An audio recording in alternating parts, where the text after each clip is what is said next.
Back again, story time with Hootie. I hate that line, but you know what? That's exactly what it is because I'm watching these guys that used to listening to it, 10,000 to a million supporters, in story time with grandpa and uncles. But welcome back to the Hootie Social Club, represented by the Bleecker Social Club. My boys down the block. The block boys, I call them the block boys. Don't let them hit the block, my young boys. I got these young boys out here wilding. So this episode I'm going to touch on is a little touchy because I know the family gets very touchy, and in a way I'm connected to the family through marriage, and I have a lot of respect for the daughter and for the mother. The daughter married a neighborhood guy. They have a beautiful family. The mother was one of the nicest ladies I ever met when I was young. I didn't really know them as I got older, but when I was younger, I did. My family married into theirs. Tommy DeSimone, yes, his daughter and the woman that he had her with. So respect to the family, the DeSimone family, and she married, like I said, a stand-up guy from the neighborhood, that working guy. They're happily married with the whole family and everything, and her mother, related to my cousins through marriage. I've known them since I was a child, and I know it's a very touchy subject, so I really don't want to, I want to give the story the respect it deserves, but it's kind of hard because Tommy DeSimone was a stone cold lunatic, maniac, and he was a hitter. He was hardcore, he was a killer. Joe Pesci did him no justice. How's that? No justice. And he was like 6'2", very good looking man. The ladies loved him. Very good looking. And he was balls, like elephant balls. And I don't know his family history personally about if he was bipolar, if he was, a little crazy, but he was a stone cold killer. He was a stone cold lunatic. He wasn't a guy to be fucked with. I know John Sr. didn't like him, and this is going back to the old days. Like those guys stood on Pickens Avenue in East New York. As you know, the crew that I came up around, Nicky Carrazzo's whole crew grew up around Fat Andy. They came up on Eastern Parkway by Atlantic Avenue, where my family originally came from. And John Sr. and Angelo and all those guys came from where Charlie Wagons was, and that's Fulton, Rockaway. That's the Fulton, the Rockaway Avenue boys, they were called. They were a gang before they got involved in Cosa Nostra, and they were with Charlie Wagons, who Fat Andy was originally with Charlie Wagons. That's who picked Fat Andy up, and then he became, a boss in his own right. When he was Albert Anastasia's #1 bodyguard out of the 7. But, that's how that whole crew worked. And I heard that, he just wasn't a liked guy by the other crews. He was with, they were a smaller crew, but Paul Vario was a powerful captain. But he was a piece of shit too. And I don't, there's a lot of Varios out there that's still alive. He had a lot of brothers and cousins and nieces and nephews. One of his sister-in-laws, when I was a kid, I used to tie Christmas trees for a living, for tips during Christmas time, and I used to tie a tree for her every year. So they were very deep in my neighborhood, but he was convicted of rape, Paul Vario. So, again, when I tell these stories, I try to tell people, it wasn't garbage yesterday. It was garbage 100 years ago, as it is garbage today. And that's a no-no. Women and children, they're off limits. When you hear Gregory, Scarpa, clipping the girl, that whole fucking thing, that's disgusting. You know what I mean? That whole shit out in Boston with Whitey Bulger, or I think it was Fleming that did it. And then the guy's up on the stand crying and blaming everything on Whitey, and he was supposed to be this stone cold fucking stand-up killer. Listen. This life has been garbage for 1,000 years. However long it's been around in this country, it's been garbage. American Cosa Nostra has been shit. Is there stand-up guys? Is there guys that I still look up to this day? Absolutely. I found myself having a qualm, I just want to say it, with somebody that sandbagged a guy that I considered like a brother to me in the life. the other day. And he doesn't even look at me as a friend. He looks at me as a rat or a piece of shit today. And I'm over here in a restaurant going at this guy, going back and forth, abusing him, everything else. And I'm not even friends with this guy no more. But in my heart, I still feel like we're brothers. Because that's how much I look up to him, because I know that he doesn't belong in that life. Was he a street guy? He's a street guy 100%. You know, go to jail, sell drugs. Yeah, 100% is he a street guy.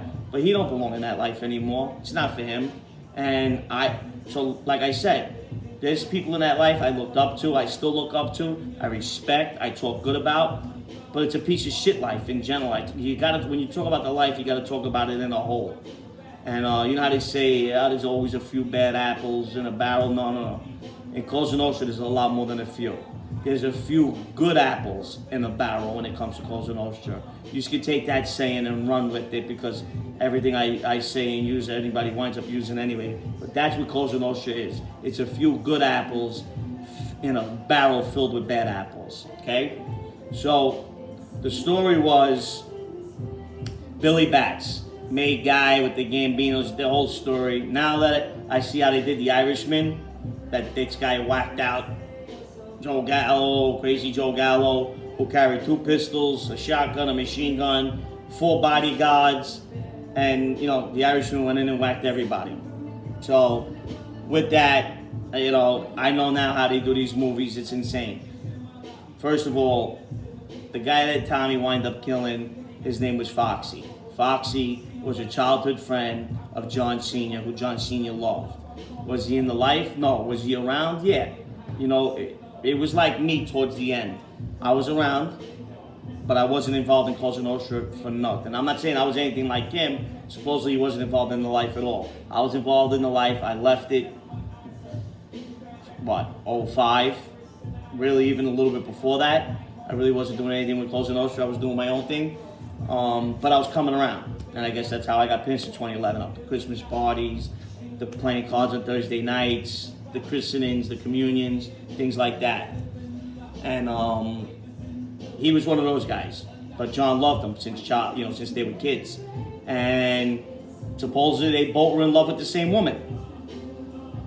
And they both knew each other. They all grew up in East New York together. And you know, some were friends with others. Just because John Sr. didn't probably like Tommy D doesn't mean that Foxy didn't like him. It's how, you know, things work like that. You know, some people take it, like in my crew, if my guy in my crew didn't like somebody, you couldn't like them. I mean, my crew we were very tight-knit like that. And I was always the guy that was trying to bring us together, knock that off. When I came around, I made marriages that were unbelievable, that are still going on to this day. You know, that are making money, that are friends. I just seen a marriage I put together 18 years ago. They hated this kid. And now he hangs out with about 20 guys that all 20 of them hated him. They go out, dinner once a month, they play ball together. I couldn't believe it. And I tried to convince these guys for years to let this kid around. And he's no good, he's a garbage pail, he's a thief, he's this, he's that. Now they work together, they make money together, they got legitimate businesses together. So that's what I was about. But in my crew, like I said, if they didn't like somebody, you couldn't like them. So, but it didn't always work like that. So supposedly Tommy and Foxy were good friends. They were both in love with the same girl. Was Foxy a ballsy guy? I don't know him like that. I know that John Sr. loved him. And when he ended up dead, disappeared, whatever they did to him, supposedly, you know, the body was found. I know people say it disappeared, but he let the person in. Same thing like with Sam Giancana. How they say that, you know, Sam Giancana, they let the guy in, he was in the basement, they shot him, he knew the person. A lot of times it happens like that in the life. Guy rings your bell, you know who it is, couple guys. One of the storytellers on YouTube now, that's how one of his friends went. He just got done telling that story. Supposedly it was never going to be told on the internet because they're all about positivity. Yeah. I guess I'm the only, you know, podcaster out there that's really practicing and, you know, preaching what I practice, practicing what I preach, however you just want to put it.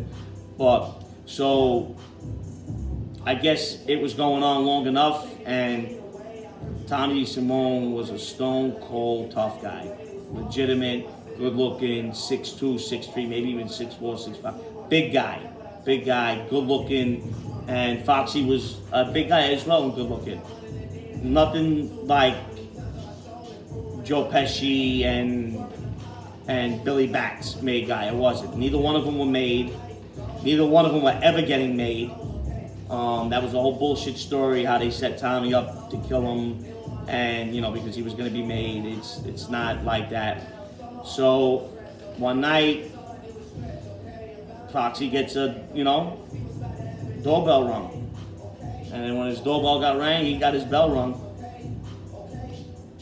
Supposedly Tommy put one in the head. So whoever killed him, he knew, and supposedly they knew each other, and they both were in love with the same woman. And I don't know if you've ever paid attention, but when I say things like the two main things that people in this life die over, the first thing is respect, the second is women. They clip people over women and respect more than anything else. Money, probably women even more than disrespect. There's been a lot of disrespect that went unpunished. But for some reason, the women thing never goes unpunished. It really doesn't. And it's sad. I mean, Tommy was a loose cannon. John Sr., it was known, hated him. Didn't like him at all.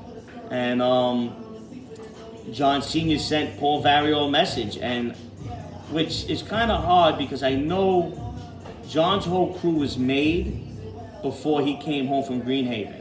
When John came home from Greenhaven, he went from made guy to captain, he shot right up. And even from made guy, I think he was still in charge of his crew, even though they were made before him. The only reason why he wasn't made because he wasn't home yet on that piece of work that they did for Don Carlo with the nephew and that whole situation. So the power that John had at the time, I'm pretty sure Paul Vario was a more powerful captain. But the story goes is John told Paul Vario, if you don't give us Tommy DeSimone, well, how do you know it was Tommy? And well, we know it was Tommy. And Tommy, which I can't understand, is Tommy's best friend was Jimmy Burke. Now, they always say Jimmy Burke, an associate of the Lucchese family. Jimmy Burke was a boss in himself. Nobody bigger, nobody more ballsy. I forgot, on the West Side, they were telling a story once that he maybe did his first hit at 13, 12. He was an orphan. As we know, I tell people all the time, he named both his kids after the James brothers from the old days, from the old Westerns, Frankie and Jesse James. But that was, and supposedly he loved Tommy. That whole three thing, Henry, Tommy, and Jimmy. How you know it wasn't true, that Henry Hill wasn't close with them the way he says he was and in all these books, because Jimmy never spent a day in federal prison besides that 10 years that they did for the extortion down in Florida. Jimmy died in state prison of stomach cancer. Spit in their eye and died of stomach cancer. That's how Jimmy Burke died. Never stepped foot in federal prison. So if Henry Hill knew all these things the way, yes, Paul Vario loved him. That's why he was around. Paul Vario loved him. He probably would have got straightened out before all of them if he was Italian. He was Italian on his mother's side. His father was Irish. Because Paul Vario did love him. But he was a junkie. He was a big-time junkie. And he couldn't get out of his own way. That Roberts Lounge, yeah, he was in charge of it, but it wasn't his, on Lefferts Boulevard in Queens.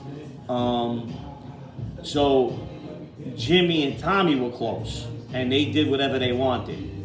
And if Henry had one thing on Jimmy Burke, he'd be doing Fed time for murders, all these murders in the book, in the movie that Henry Hill said he did.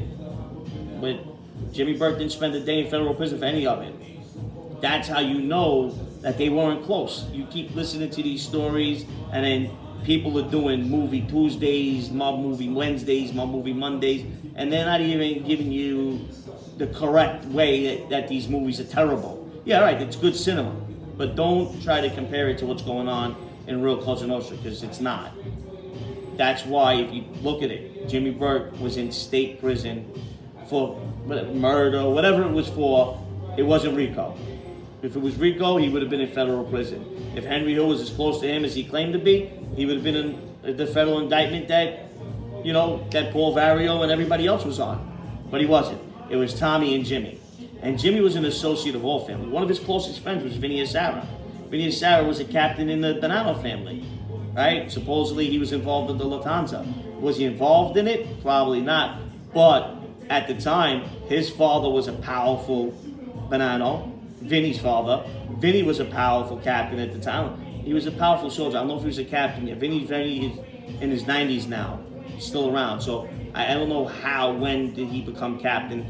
I was very, very young at the time when he was a captain. So he could have been just a made guy. But Jimmy Burke respected him because he gave him a piece of the Lufthansa and everybody else got clipped. So that goes to show you. And Henry Hill had nothing to do with it because he could have got Jimmy pinched on it, never got $1 from it. He was, a flunky, a lackey, like anything else. Put it in Henry's name, put the place in Henry, let Henry run the joint, one of those guys. So just to clear that part up on how Henry Hill played a part in any of the Jimmy Burke story with Tommy D. Now Tommy DeSimone and Jimmy Burke were very close. But the life is the life and nobody's bigger than it. And at the time, not even Jimmy Burke, even though he was probably, how about this? When he went to jail, and I've known other made guys and captains that went to jail, he got shown more respect on the outside for a guy who was in jail than any made guy or captain I've ever seen go to jail. I know Boss that went to jail. Fat Andy Ruggiano went to jail, and he had more respect than Jimmy Burke, than John Gotti Sr., than anybody from the 5 families. And when that man was in jail, they didn't do anything respectful enough for him or his family. And I'm a witness to that. Because when he came home in '96, I was there, I met him, I was with him the last year of his life because I had an ex-friend who used to be a good friend that was his driver, because they needed a legitimate guy with no felonies, no nothing, and they picked out this scumbag Irish kid I knew, piece of shit low life, to be his driver. And at the time I was very close with him, and I got to meet him, I got to learn some things from him, and he didn't get that respect. When Jimmy Burke went to jail, these guys were out in the streets clipping guys for him in the Lucchese family. And he was only an associate of the Lucchese family. And even the Bonanno family, Vinny had a lot of respect for him and did things for him in the streets. And you don't, like I said, you don't see that in captains and bosses getting that kind of respect. But Jimmy had that respect, and him and Tommy were that close. And I think it was around the time that Jimmy knew he was getting indicted when, John sent the message that if they don't give up Tommy, he's going to start clipping guys in Paul Vario's crew. Now, the whole story goes is John comes in or sends a message, if you don't give me Tommy DeSimone, I start hanging your captains from light poles, or, he was a captain, Paul Vario.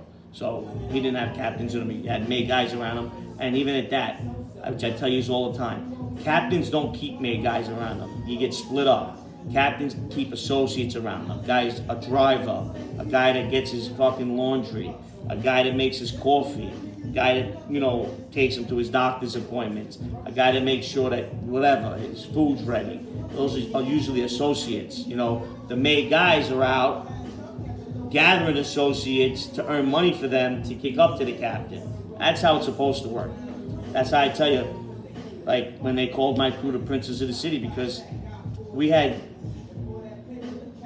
3 made guys, a captain. Then we had 2 made guys, a captain and an acting captain. And the other guy in my crew, if his last name wasn't Spanish, he would have been made before 2 of the other guys.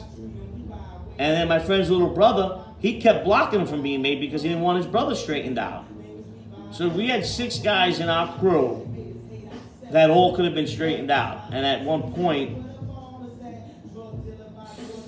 everybody was probably proposed. Even the guy with the Spanish last name was told to take his mother's last name. That out of respect, I'm gonna tell that story in another story one day.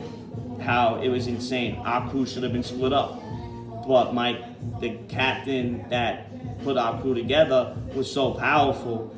His son, who was acting captain, wanted that crew to stick together, and they did, which is unheard of. It's breaking the rules, And with that, that's how associates end up around captains. And when John sent the message, I'm pretty sure he probably just said, I'm just going to start clipping guys in your crew, not hanging captains from Lipo. There's 1,000 stories, but that's not how it was. He says, we're giving them up. This, and the truth of the matter was, it was an associate and another associate. So both of them, if Foxy was his good friend and Tommy DeSimone was an earner for Paul Vario, there's a conflict there, but not really, because they're both civilians, which is an associate, somewhat to a civilian. We associates still call people civilians. If you're that, if you're that interlocked into the life. So it probably wasn't a hard choice. And if you ever go on, there's a book, and this is public knowledge. It says in the book, John Sr. makes a phone call. It's on tape, or it's in a club, whatever it is, and he says, tell Tony LaRoche and Michael Roccaforte, don't worry about Tommy DeSimone. It's taken care of. So, did Paul Vario whack Tommy, or did John Sr. whack Tommy? Do your homework. It's out there. It's out there. I'm going to lead you to the water this time. It's your job to drink it. But Tommy DeSimone got clipped over killing John Gotti's childhood friend. One of the only times John revenged, went back and took care of somebody, because a lot of people have a beef that his driver and one of his closest confidants was Bobby Borrello. He got clipped and, John did nothing. And Eddie, right?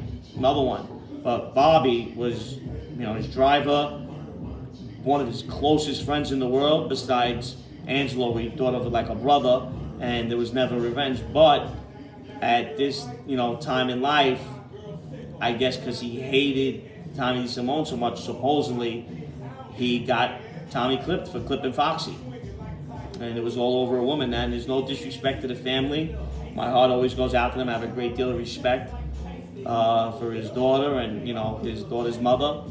But that's the story. The Billy Batstein, the main guy in the Gambino family, it wasn't anything to do with that. It was John Gotti Sr. putting up a beef that he wanted Tommy DeSimone's head on a platter. And how it was done was John had somebody else take care of it besides Tony LaRoche or Michael Roccaforte, or Paul Vario did it himself.